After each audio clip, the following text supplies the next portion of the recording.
Hey, we're live. It's the Three Guys Talking Ball podcast. Actually, only two today. Ethan is too embarrassed to show his face after last week's episode of the Curveball of the Week, which resulted in a resounding Scotcheroos, 75% of the vote, not Special K-Bars. So you can just add that to the list of things Ethan was wrong about. I mean, that was almost as bad of a take as when he said that Michigan was going to lose to Washington by 2 scores. What a loser. Who would think that? Oh. So Ethan takes another L. He's 30 years old, but he has the emotional intelligence and emotional stability of a 10-year-old boy. And when he doesn't like something, or when he's jealous, because he's just jealous because the Gophers suck and they'll never be anything. Speaking of which, he also said that Minnesota was going to ruin Michigan's playoff chances at TCF that year, and that game was over in I believe it was the second play of the game when Will Johnson took it to the house. Yes, but hey, remember this year, the Gophers defense only gave up 38 points to Michigan. There was 2 pick sixes. Yeah, that's right. So sure, the final score was 52-7. But hey, the defense only gave up 38 points. So if you ask him, the Gophers covered the spread.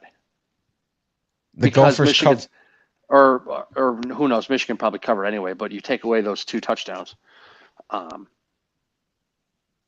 You know what I'm trying to say. Yeah. Well, I mean, you could give it up to them because they, the Gophers, they had the most points up to that point. They scored 10 when Michigan only allowed 3, 7, and 7 or something along those lines. Yeah, so pretty much, they're the best. They were the best offense that Michigan played all last year until they got to Ohio State.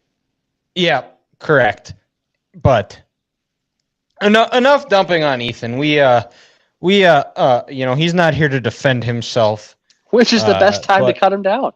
Yeah, that's right. If he really wanted to, we are doing a live show, so he could hop in the chat or could talk and defend himself, but he won't because he claims he's better than us, which that's up for debate. But Dylan, weekend is wrapped up. Dylan, can I put a whole bed to who's better than who conversation right now? Go ahead. 2 of the 3 of us currently live in other people's basements. You own a property. This conversation is over. I don't care if he wants to sit back and say, well, we're trying to save up for a wedding and this and that. So you guys don't make enough money where you can pay for a wedding and then have your own place to live. You're poor. It's okay to say you're poor. A lot of people are poor in today's economy. I only own a house though because I live in Dickinson though. That's what they'll also say. So well, you know what? Maybe you're smarter than us for not living in an area where real estate is so high, like the Twin Cities. That is also true. Like that is a coworker of mine and a friend. Him and his wife, they have a townhouse. Okay, Dylan, they're putting the townhouse up on market. You know what the townhouse is? They're going to list it at a townhouse. And I've been to this place before. It's a nice place, but it's nothing special. A townhouse. $375? No, about $100,000 over, but still $280 for a townhouse in the metro. A townhouse, man. Oh boy. It depends on the townhouse though, because that's what mine is. Mine's a townhouse. Oh, but, okay. I looked at a handful of them, and for here, it makes more sense depending on what you're looking for. Where you're close, but you're still living. You're not really connected to anybody. You have your own backyard. You have your own space, and potentially there's a couple of them that are behind my house on the street to the north of me that have like huge backyards where it'd be a great beard arts backyard. You could get a game of two-hand touch back there. Mine you can't because it's a hill like that. So the only thing you could really run are hills here, which I do get a good workout running hills or just while I mow. General? I was going to say when you're mowing. But this dude who I'm talking about, he doesn't have a backyard, and it's one of those townhouses where he's got a neighbor to his left and connected behind him. There's a little gap in mine where I can get my mower through, because if it wasn't connected, or if it was connected, I'd basically have to take my lawnmower through my house and try to mow. Fun. Oh yeah. Yeah. Well, it's a good thing I'm into my cleaning era of I just clean for fun or when I'm stressed out now. So, got that going for me. But so like when you come to visit, do I need to like worry about like making sure that place is tidy? Because if not, are you gonna Are you gonna stress clean like Monica Geller? First thing I'm going to do is I'm going to your house, your room, and I'm like, oh my gosh, I got to go to a hotel at Grant. This is that's exactly what I'm gonna do. No, I won't do that. One thing I am proud of, Dylan, is the toilet bowl stays clean. There you go. That's a big thing. That is a big thing. Because I would be horrified if I went to someone else's house and I was like, ooh. I mean, because we all know what happens in there. Like, we're adults here, but it's like, come on, clean up a little bit. Taco Bell in your own house. Yeah. Who had fourth meal again? But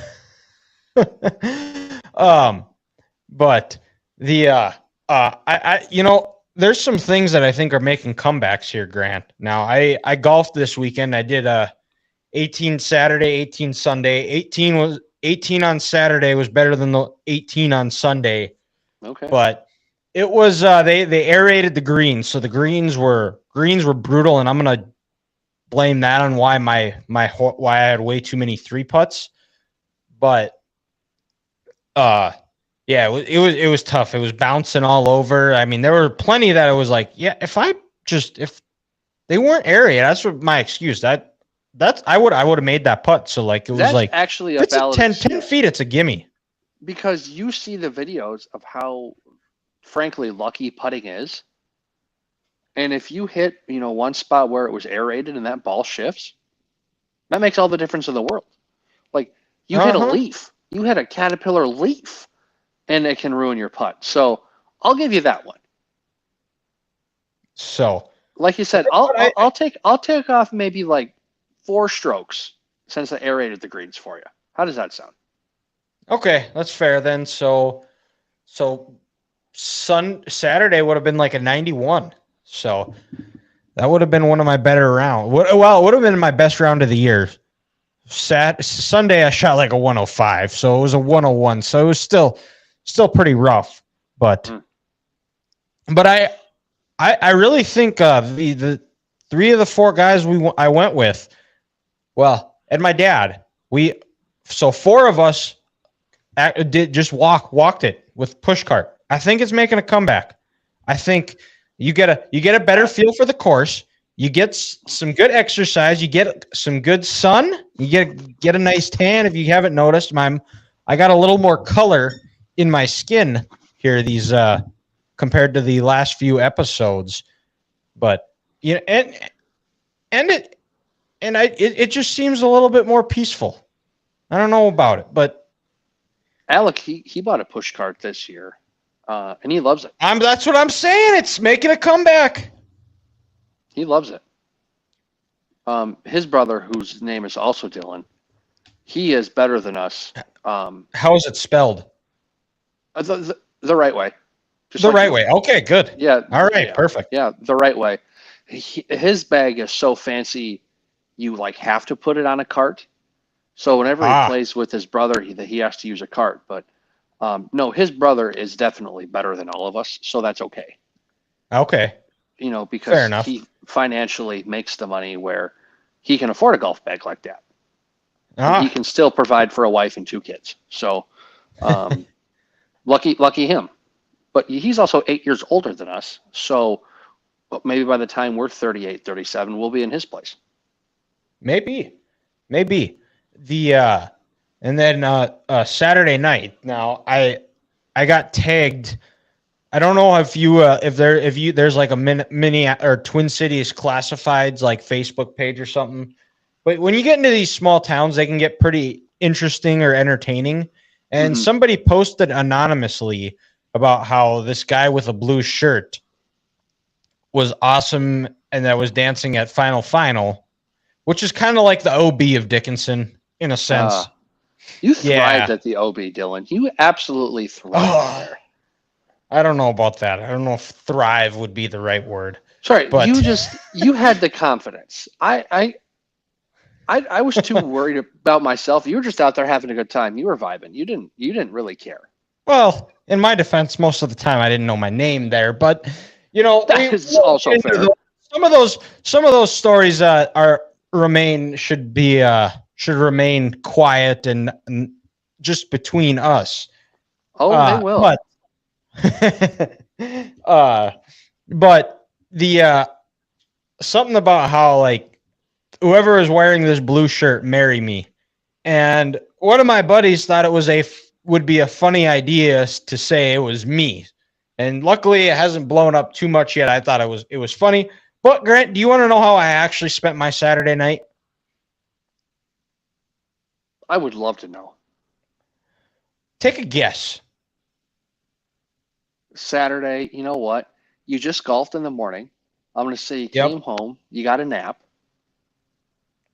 or just, relaxed a little bit.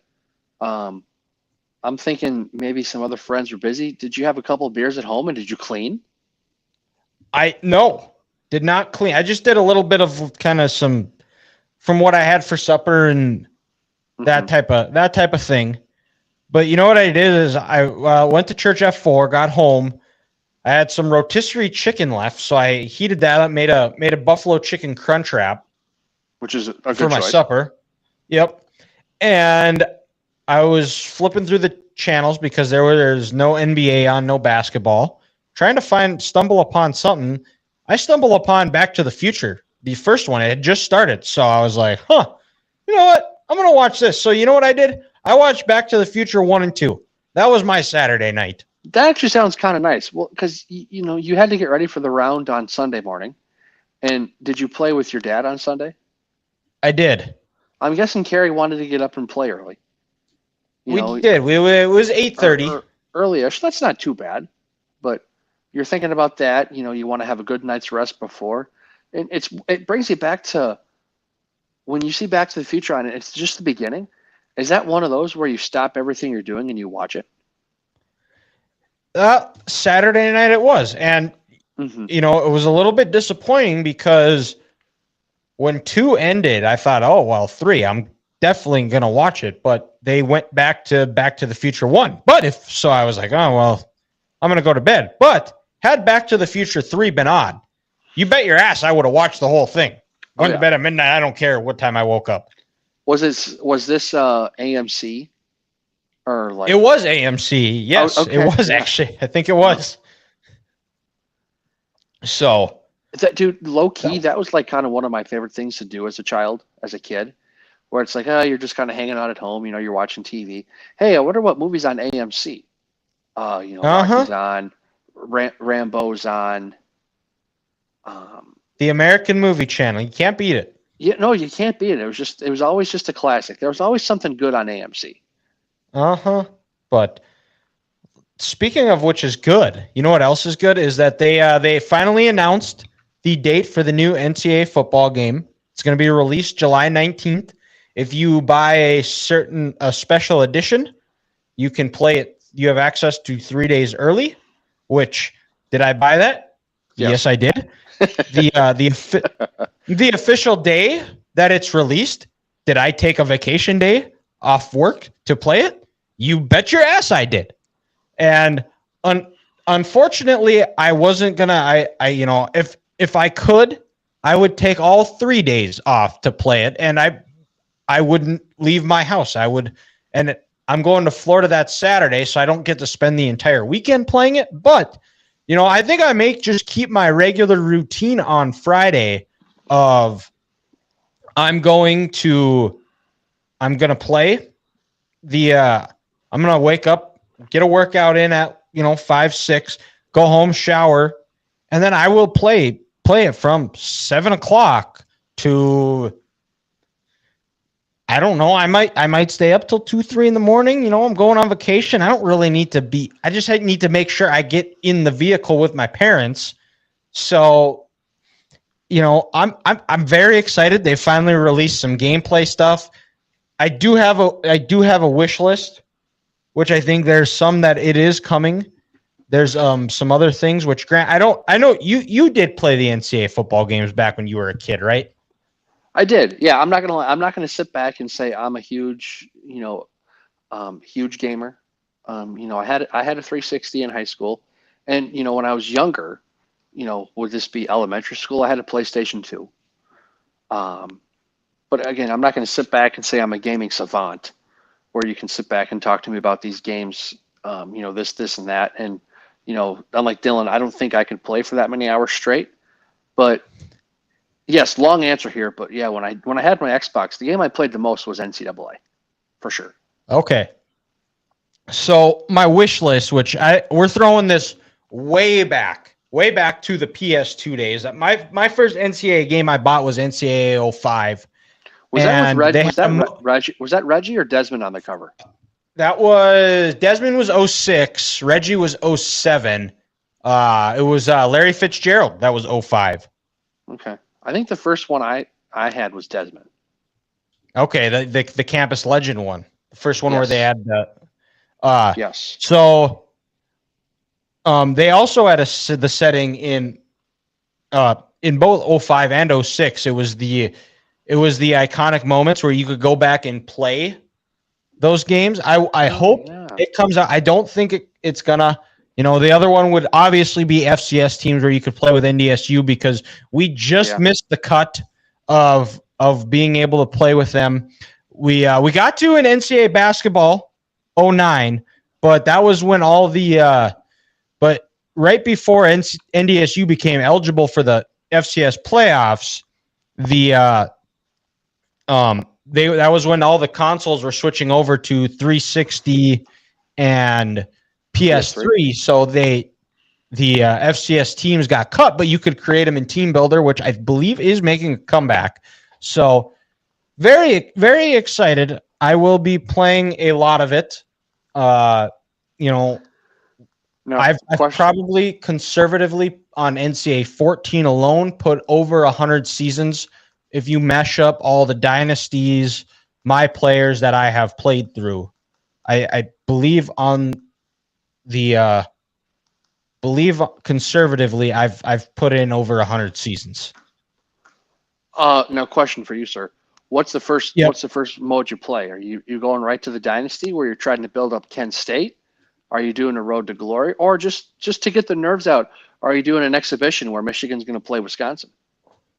Oh, no. You know what, Grant? I'm glad you asked this, because I actually had this as my question, because I was gonna ask you about it, because there are some FCS or former teams that NDSU played in the FCS days that I'm looking at as potentially being a team I would go to as the offensive coordinator and work my way up here. Are we talking like Sam Houston State, Coastal Carolina?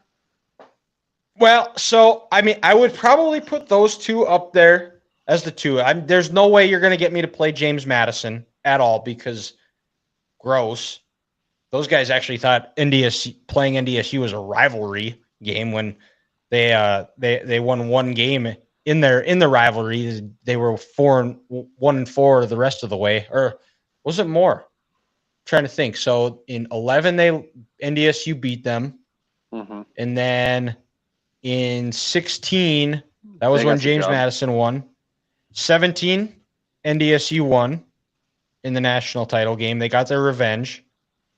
Yeah, 4-1. And then in 19, the Trey Lance year, they beat James Madison 3-1. And then in James Madison's last game as an FCS team, NDSU beat them. That was the Destin Talbert one-arm pick game. Was that in 21 or 22? That was 21. Yep. That's what I thought. That was when NDSU beat Montana State in the national title game. Okay. But yeah, I'm thinking about it. I'm probably right now I would lean Sam Houston State. Mm-hmm. The Coastal Carolina wouldn't be a bad one either.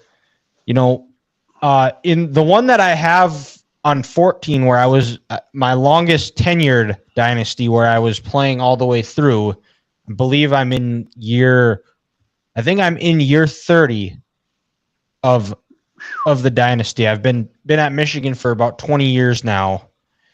And I started as the offensive core. I started this when we were living together, actually. It might have been actually even before. I started as the offensive coordinator at UTSA with Larry Coker as the head coach. We were living together during this time. I remember you talking about this. Yep. And then I got, after a year there, I got promoted to the offensive coordinator at Alabama. Mm-hmm. And then I was there for, I believe, 2 years. And then I got the head job at Kansas.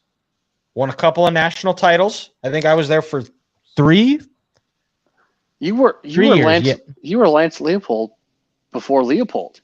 I was. And then I went to Miami. And then I got the job at Michigan, and that's where I've been ever since. Man, that Friday, dude, for you is going to be like when you got snowed in 2 years ago, when you couldn't leave your house for 3 days. Right? It very well could be. You know, and just for your sake, I hope you have a great time in Florida. Nice sunny vacation, plenty of tan, plenty of adult beverages. Good times with good people. You come back, you might have to go to work for 2 or 3 days. I hope that Saturday and Sunday, Dylan, is just a washout. I hope you have a couple good rains. Oh no, you can't play golf. You and your dad probably played on vacation. Guess what? You're just going to put some hours in on NCAA. And Hayden, our good buddy from the Armchair Banter, said that he says, "Bro, I am playing sun up to sun up, trying to build my South Alabama dynasty. USA, USA, USA." Is that where our friend Tyreek Hill went to after Oklahoma State kicked him out, or was he a West Alabama kid? No, that is where your high school quarterback. That's right. Was was originally going to go. And he also commented on YouTube that another cool fact about the new NCAA game, Grant, is, do you remember the stadium pulse control where that's making a comeback? South Alabama, Coastal Carolina, Liberty, Texas. Oh, I might have to go with Texas State because I do have a buddy, shout out Steve Cook, who is on the staff as a special teams analyst. Akron, FIU are all in the running for Hayden. But Texas State, wasn't that in like Friday Night Lights, one of the schools, one of the guys was visiting, wasn't it supposed to be Texas State? It was, TM. That was like the big TMU. That's who it was supposed to be. Rick Barnes was the recruiter, the Tennessee coach. Yeah. So you could go there and say Texas forever, Dylan. That might not be a bad thing. I could. I could do that with Sam Houston as well. That's fair. But that's fair. Trivia question, Grant. Do you know the name? And there's this connection between NDSU and Texas State here. Do you know what that connection would be? NDSU and Texas State? I may do sexual favors to you if you guess this one. Oh God. I have no idea where to start. So their stadium is named after the famous coach, their head coach or longtime head coach, Jim Wacker. It's called Wacker Field. And Jim Wacker was the head coach at NDSU before he left to take the job at Texas State. And it's called Wacker Field. Yep. That's awesome. Wacker. I barely even know her.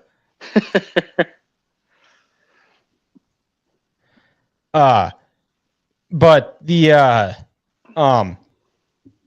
yeah, so yeah, because my buddy that coaches there, he posted a picture of the field, and I was like, Jim Wacker. I was like, wait, that was the old NDSU coach. I met him, like, that's former Bison coach, and he's like, what, seriously? And he looks it up. He's like, oh yeah.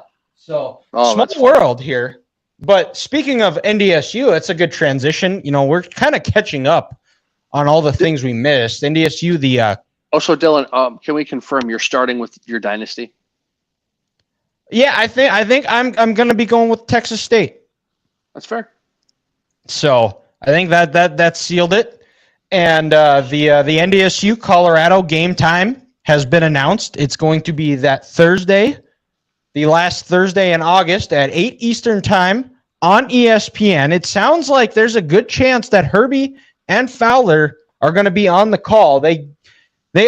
And Colorado's already overlooking NDSU, Grant. I don't know if you saw, but they moved this game up to Thursday because Coach Prime felt he needs more time to prep for Nebraska here. So interesting. You know, and I mean that just kind of says that they think this is going to be a walk in the park. NDSU's coming with a vengeance. There's some new juice around the program. I don't know if that's with the new coach. I think Polasek has been doing a good job of recruiting and being a little bit more active in the community. And I think the playoff run, where a lot of people thought they were going to lose to Montana State and then come a play away from going to Frisco again, I think that rejuvenated the fan base a little bit. I think there's going to be a lot more excitement. And right now, they are actually the preseason number 1 in a lot of FCS polls for who they return. I've said it before, and I'm going to keep saying it until I'm blue in the face. And I actually commented on Shadur Sanders' TikTok yesterday that, you know, he was bragging about how he was able to fit his Ferrari or whatever he has in his garage or something. And I said, that ain't going to help you beat NDSU, buddy. Didn't his brother file for bankruptcy or something I saw the other day? Yeah, because he assaulted a teacher. He assaulted a teacher. There's a documentary about it on YouTube about how Dion basically told him to get the phone because Shiloh was talking to his mom and he wasn't supposed to be. And Shiloh hit this coach and it forced him to where he had a stroke. And he hasn't recovered since. And he was ordered to pay. That's why he filed for bankruptcy, so he didn't have to pay this guy all the money he owes him. Oh, okay. So that's that kind of explains that. But we also have the big news that came out of today here, and we're finally kind of getting to what we had planned, is the Justin Jefferson contract, the highest non-quarterback contract in NFL history. 4 years, $140 million, 110 of it guaranteed, and he made $88.74 million just by signing the contract. And it was something that they had to do. I think right now they can afford to do it because they aren't paying Addison, they aren't paying the quarterbacks at all. They've revamped the defense to where they're not paying high dollars to the defense, a very young and up-and-coming defense, who I think are going to be better in the second year of Brian Flores' defensive scheme.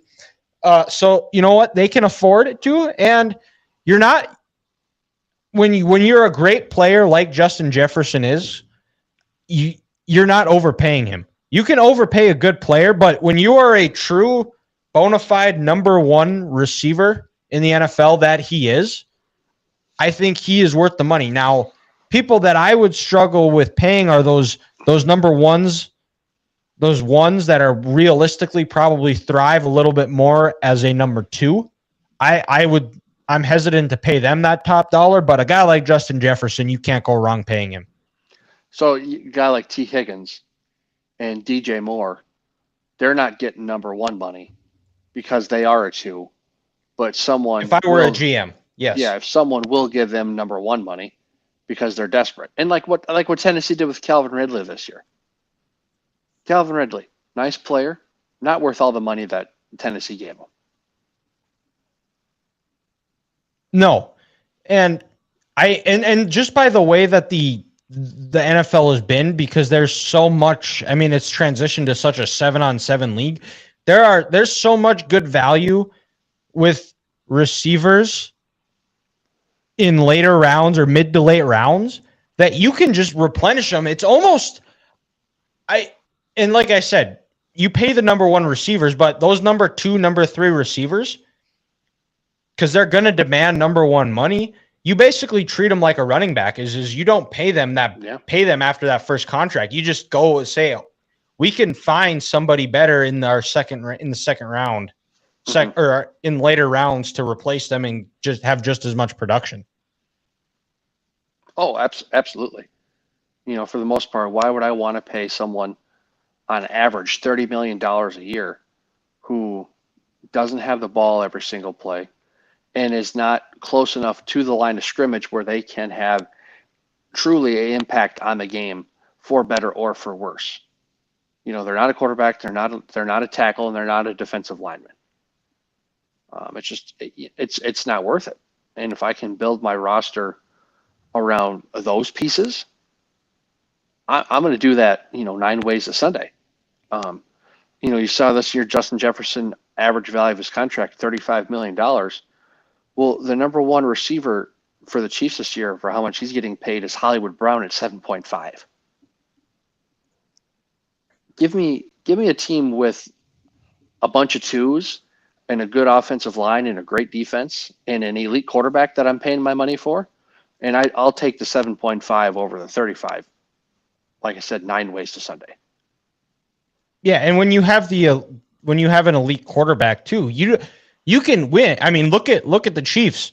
I mean, they haven't had a number. Everybody said they were going to fall off after they traded away Tyreek Hill, but they have a number 1 in Travis Kelce, and they got the rest of that receiving core are all really good number 2 receivers, and they've figured it out where, we'll just get younger, thank you for your service and move on.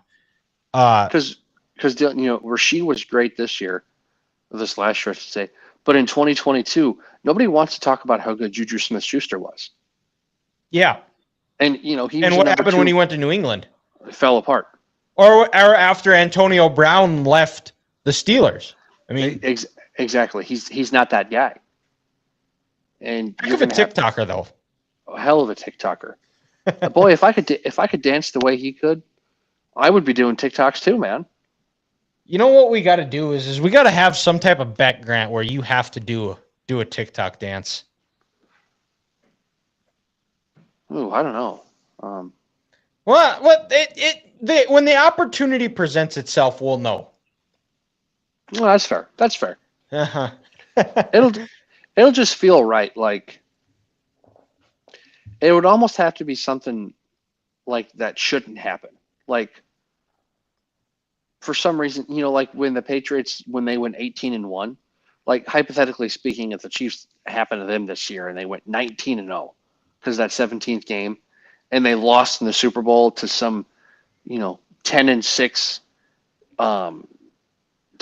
Seattle team or some team that shouldn't even been in the playoffs, where it's like, hey, for a punishment, Grant, you gotta wear this team sweatshirt and do a TikTok dance. Or maybe not to that extent, but something along those lines. We'll figure it out here. We'll figure it out for sure here. But I think that's all we got for Justin Jefferson's contract. Well, congratulations to him. Also, it was nice because the Vikings start mandatory minicamp tomorrow. Yep. You get him in the building. He can work with a couple of those quarterbacks. And then also, Dylan, you don't have to worry about the noise and the nonsense all summer at training camp. every single media question that KOC starts with in any offensive staff. Where's Justin? How's the offense rolling without Justin on the field? When Justin comes back, how do you think he's going to react with these two new quarterbacks? Is he upset that you let Kirk go? Do you think he maybe hypothetically wanted Michael Penix over J.J. McCarthy? All these just random, silly questions that wear teams out, now the Vikings don't have anymore. And now it's, hey, Justin can come in, you can make Sam Darnold feel more comfortable, and he can build that relationship with J.J. and, hopefully keep taking his game to new heights. Justin only played 10 games last year. He had 1,000 yards. I mean, yeah. I think that's the other thing people aren't kind of forget about is that he was hurt for pretty much half the year. Yeah. And he still put up 1,000 yards. I don't know how many touchdowns he scored, but could you imagine how good he'll be year 3 in this offense if Jordan Addison can take a step forward, and if Hockenson can bounce back from the ACL, you have Aaron Jones, Ty Chandler, a good offensive line, and the Vikings re-signed Dalton Reisner this week. That's a signing no one's talking about. And very underrated. I mean, the Vikings have low-key one of the better offensive lines in the NFL. And Reisner is a big part of that. One of the best tackle combos in the league. Philadelphia is number 1. It's not fair, the wealth they have at the tackle position, but Darrisaw and O'Neal, it's a nice duo to have. Yep. I know a lot of teams who would love to have that. Oh, 1,000%. Oh yeah. Even San Francisco. Again, Trent Williams, is he better than both Darrisaw and Brian O'Neal? Absolutely.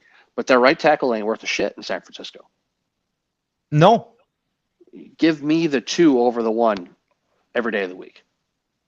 Yeah. Yep. And we also have the NHL finals is set. Here the Oilers are playing the Panthers. It's the what did I saw? It was like 3,300 miles between the two. Something. It's got to be one of the longest in Stanley Cup final history. I mean, I think it is the longest because Florida is, they play in sunshine, so that's 30 minutes north of Miami, just north of Fort Lauderdale. Edmonton up there in Alberta, middle of nowhere. They got nothing going on up there for them. Yeah. Did you see the one lady from game 4? Was it? Yeah. It did.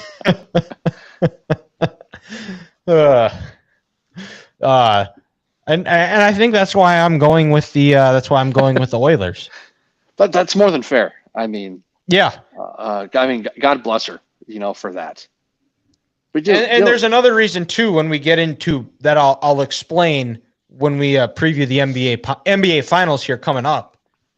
But Dylan, real quick, this will be the 5th straight season one of the teams from Florida is in the Stanley Cup final. Tampa Bay made it to 3 in a row, winning 2 of those.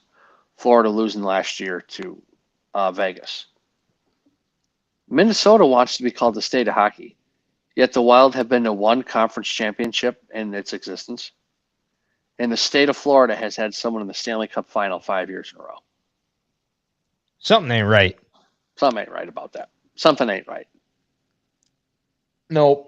But let's go to the NBA Finals here. That kicks off Thursday at 6:30 Mountain Time on ABC here after the Mavericks defeated the Wolves in 5. And I was spearheading them coming back from a 3-0 deficit, but when they came out in the uniform, the Wolves came out in the uniforms game was over. Were wearing on Thursday. I was like, yeah, oh, shit. I wish I would have known that or I would have shut my mouth. So this one is not on me. If the Wolves would have worn their iconic jerseys, the awesome ones that they wore in Game 7 against the Nuggets, we might be watching Game 7 instead of recording. Dylan, if there would have been a time to either bring out the black ones that Kevin Garnett wore or the blue ones during the KG era, Game 5 was that day. Bring back I still contend that they need to make a rule that you need to wear your traditionals and your traditional alternate, not all these like City Connect bullshit ones that you see wearing. They suck. That's what I'm looking forward to with the NBA Finals is we're going to see some good, clean jerseys. This is just me. I think Boston has the best uniform in the NBA. Their road green. I will say the home white is eh. I like that. I'm not against. I like the home whites too. Because they're pretty much the same. Just the colors are different. Colors are different, yeah. But I just hope Dallas doesn't do their whole bullshit.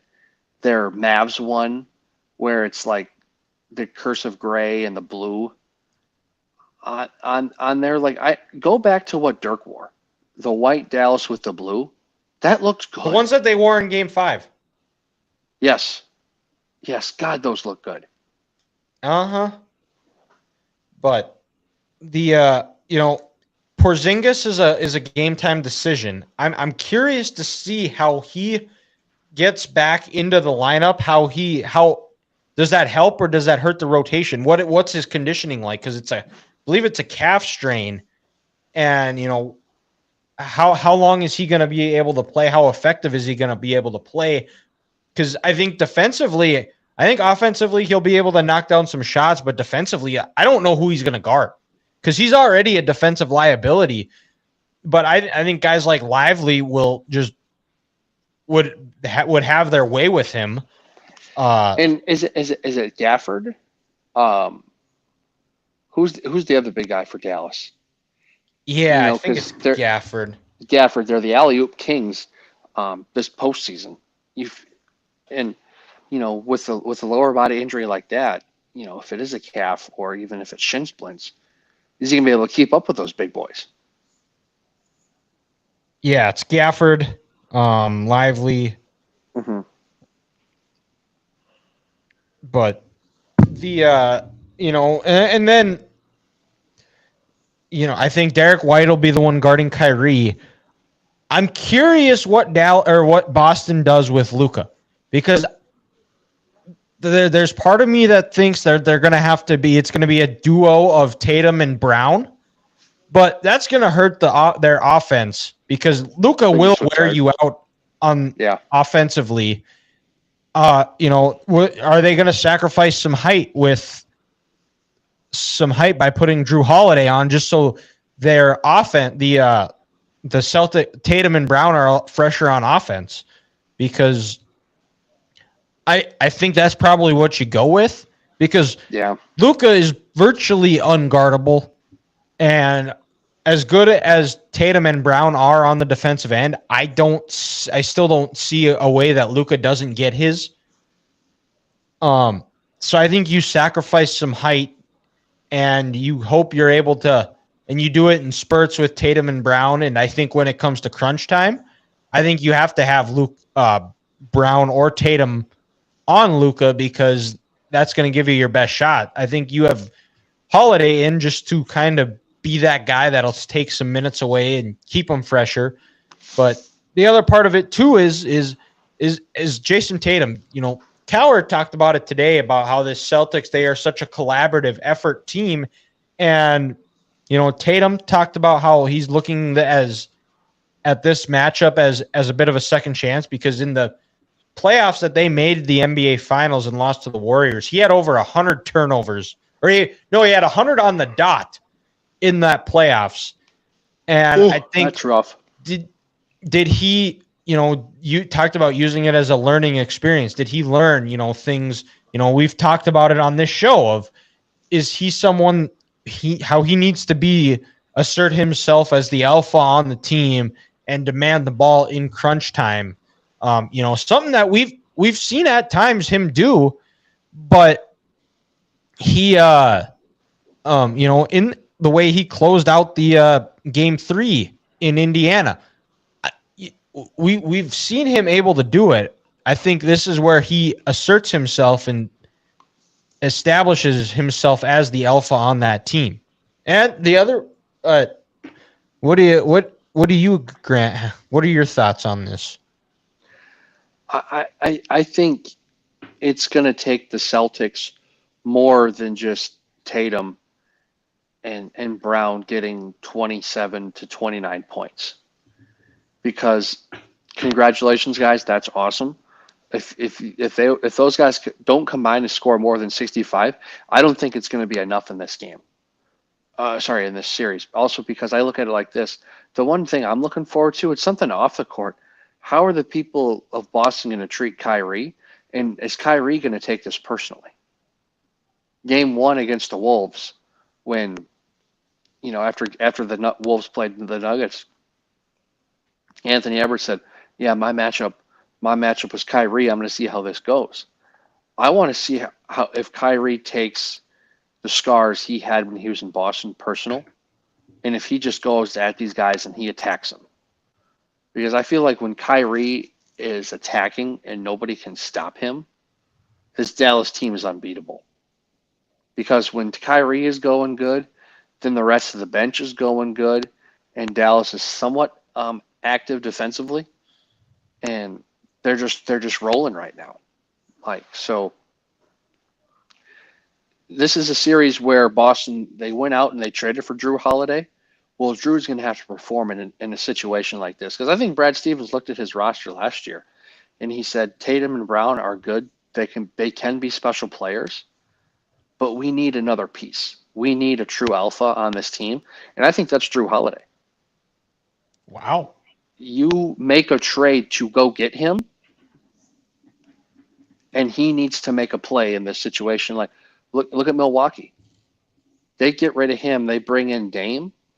That's not who Dame is. Dame's a good scorer, and he's a hell of a three-point shooter, but he's not going to take a game or a series over.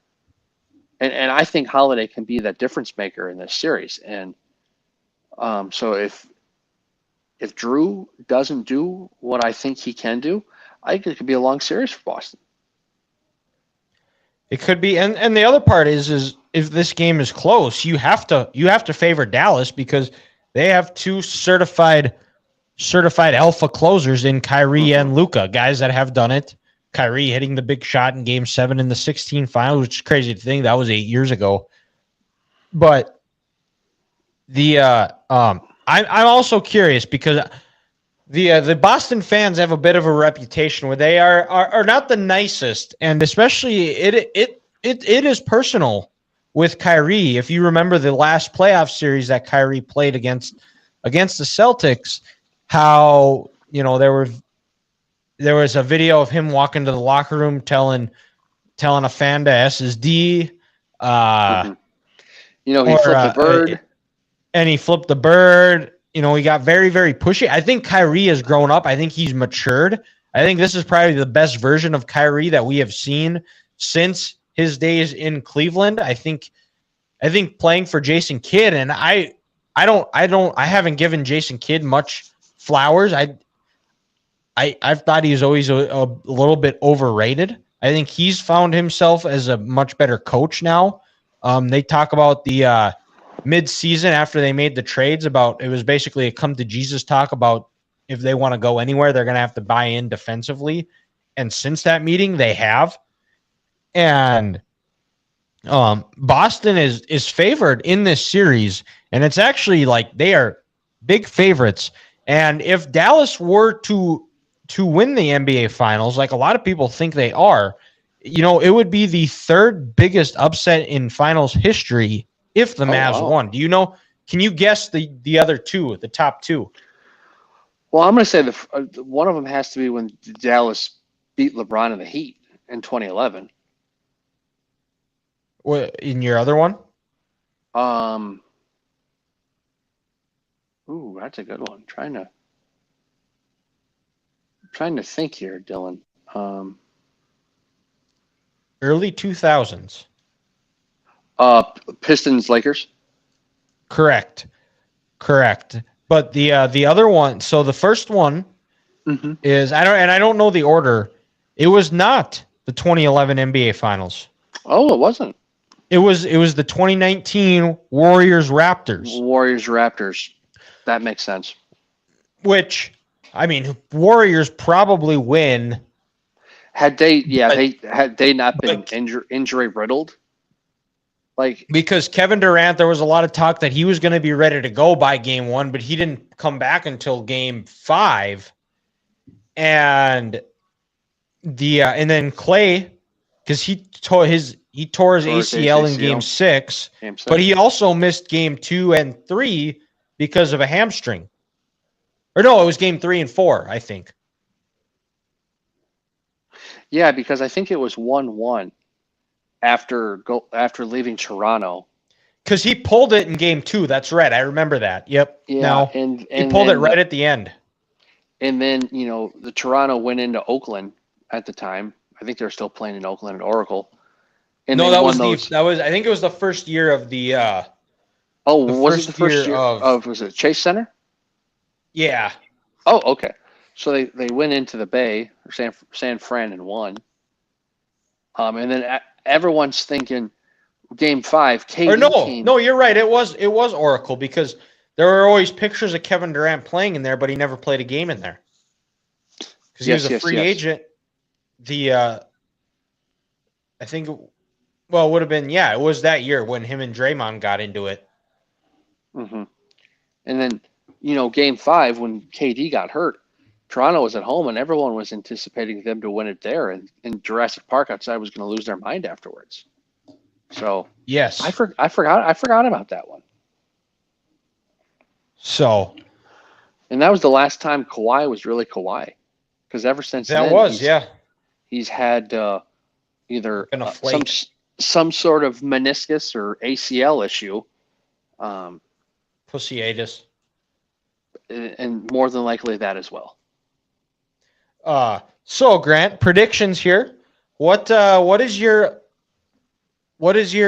prediction? Who's winning this series? I'm gonna say Boston. Okay. I'm gonna say Celtics in 7. Did you copy my notes? I did not. I just think in a year with not a great team, the Boston, I like the Boston roster more. And like I said, I think Drew Holiday is the difference. I think this, like you said, Dylan, the Celtics being able to throw 3 different people at Luka, eventually as the series goes on, it's going to be a little tired. He's not going to have his legs. And he's going to maybe miss some shots that he would normally make. And the Celtics are going to make those shots, and the Celtics are going to win in 7. Celtics in 7. Okay, that is also what I have is Celtics in 7. I think this is going to make up to be an all-time series. I think Tatum learns from what happened in the 2022 NBA Finals. I think he uses that as motivation. I think he's heard the criticism. I think he's heard the noise. I think that fuels him. And I think he asserts himself. He rides that momentum of closing out the Pacers. I think that gives him the confidence. And this is going to be a back-and-forth series. But in the end, I'm going with Celtics in 7. And not only because of those reasons, there's also Dave Portnoy, the founder of Barstool Sports, who has been on quite a winning streak right now, Grant. I don't know if you've been paying attention, but he bet $1 million on Michigan to beat Alabama in the Rose Bowl. Mm-hmm. He had $500K on Washington to beat Texas in the Sugar Bowl. Yep. He had $500K on the Chiefs to win the Super Bowl. So 3-0. And then he had just wait. He had $2.1 million on UConn to win the national title. And to top it off, $1.3 million on Scottie Scheffler to win the Masters. Oh my God. So he is up $5.4 million in these bets. And right now, so I said I was picking the Oilers. He has a $1.1 million on the Oilers to win the Stanley Cup and $1.1 million on the Celtics to win the NBA Finals. So a fellow gambler like myself here, when there is somebody that has that much on the line, and they're throwing heaters, and they're throwing in heaters, and you want to see a guy like that win, and because you want the good karma, you want that good juju, and it's about being a rider. You don't want to see your friends miserable here. This is some heavy stuff here, and Portnoy needs all the help he can get. And, he's raised $50 million for small business. He bought his company back for $1 after he sold it for 100 and 400 million. And you know what? He's on a heater. He's on a roll. He's a fellow Michigan man. I ride with my Michigan guys. And you know what? So give me the Oilers and give me the Celtics here to win the Stanley Cup and the NBA Finals. I'm riding with you, Dave. I mean, it's hard to argue against that. And like, if Dave were to win these two bets, this has to be like an all-time streak for like best run in betting championship game history. Oh gosh! Oh yeah, by far, without question. So that is impressive, and like I said, I'd love to see it happen. Just because, amen. Then I can open up my Facebook someday or Instagram, and then where's Dave? I don't know, but he's in a hammock. He's got a tan and he's eating eggs and he's in front of the ocean. And he's just drinking a high noon, saying emergency press conference. I'm better than all you clowns. Exactly. We're here for it, Dave. We're riding with you, and we want it to happen. So let's go to curveball of the week here, Grant. And since Ethan was too embarrassed to show his face, I took curveball this week.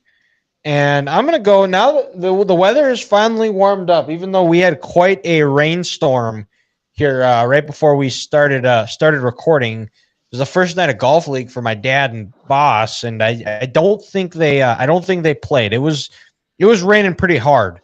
So, but I mean, last week the weather was beautiful outside. You know, the weather starts warming up.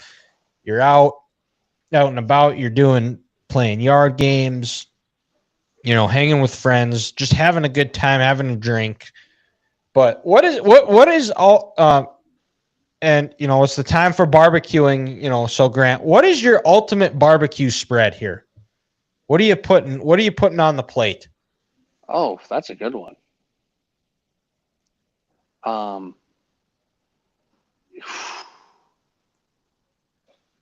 You know, something up. Like if I'm just, you know, with a bunch of friends and I'm at a gathering and I'm having a good time like this, you know, for protein or the main meal, Dylan, I'm not going anything crazy.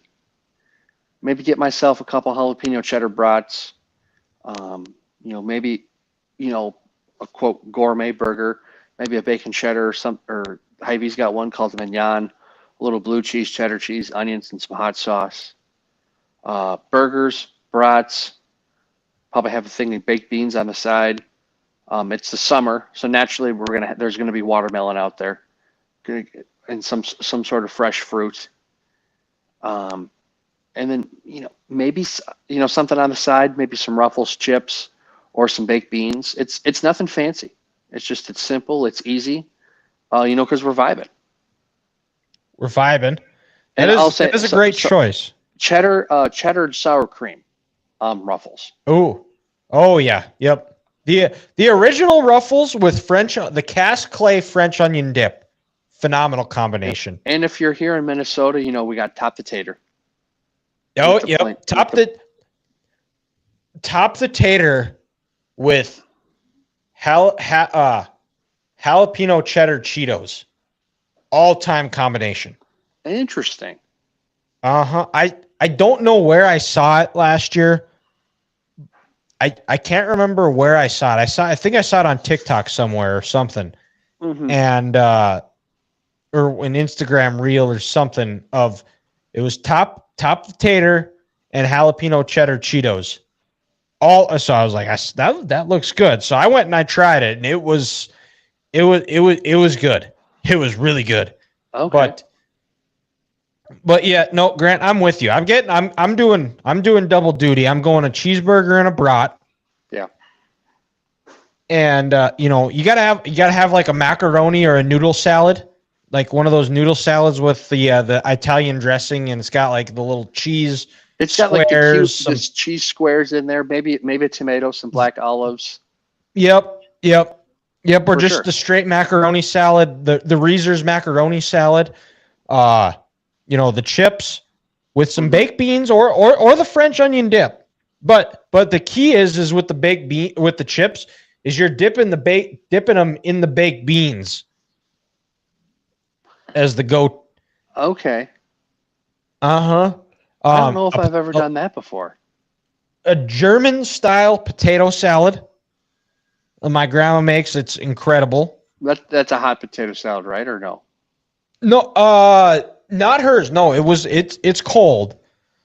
But I have had the hot one too. I believe at Worst Beer Hall in Fargo, they have a hot potato salad that was pretty good.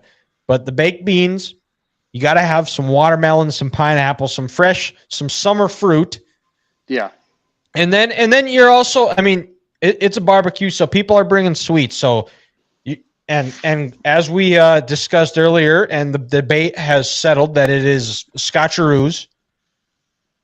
You're getting some type of, the chocolate chip cookie or like the chocolate chip cookie bars.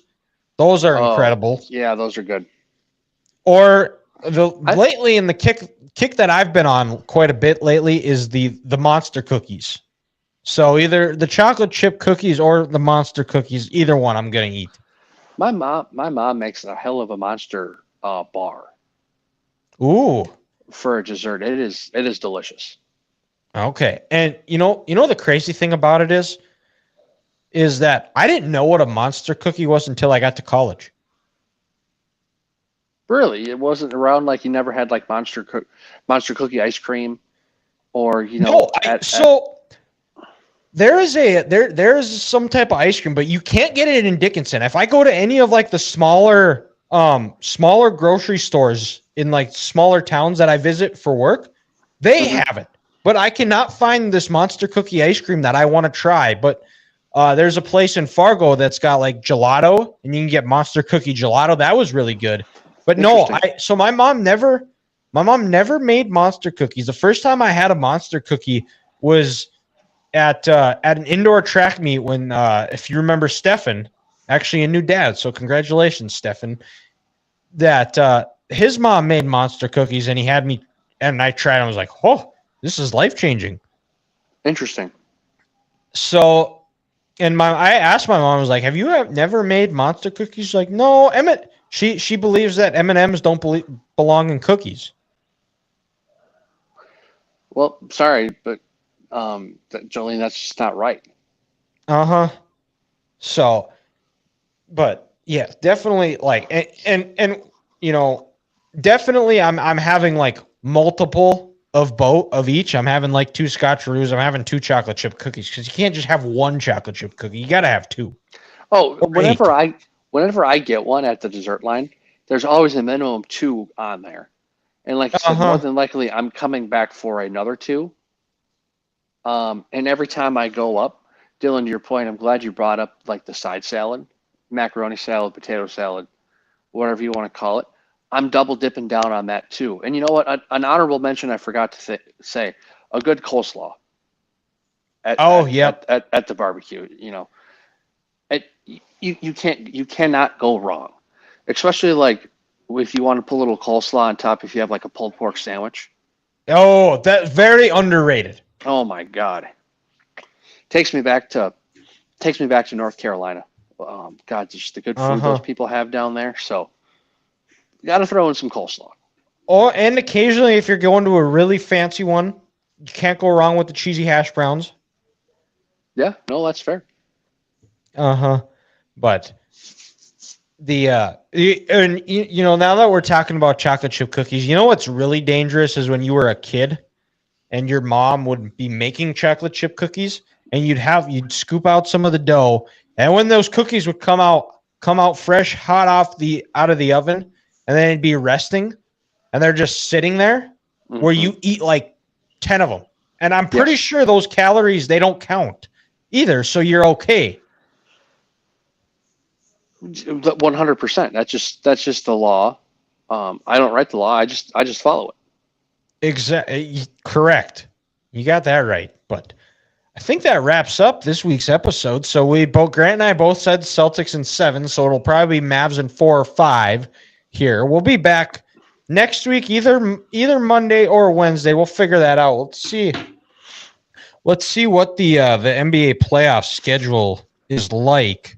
So Dylan, I think it's Thursday, Sunday, Wednesday. Oh yeah, so yeah, we can. We'll be back Monday next week to discuss the state of the NBA Finals and go from there. But that wraps us up. We'll be the podcast will be out either tomorrow or on Thursday, like usual. Just kind of depends with my schedule. So stay tuned for that. We'll try to get some clips out during the week as well. But if you like this, like this, share it, leave us a review on iTunes, and we will talk to you next week.